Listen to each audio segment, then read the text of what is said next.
अचानक ये ट्रेन आगे निकल गई तो आवाज कैसे होगी? जंक्शन छोड़ दिया,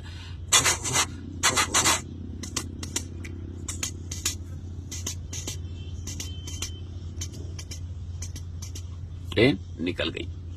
आप बैठे रहे, थोड़ी देर के बाद वहां अनाउंस होता है सुपरफास्ट का, आई रे सुपरफास्ट आ रही है, होशियार। सुपरफास्ट का अनाउंस हुआ और ट्रेन आ रही है। सुपरफास्ट पत्ते उड़ाते हुए आती है। क्या उड़ाते आती है? पत्ते। तो देखिए सुपरफास्ट आ रही है।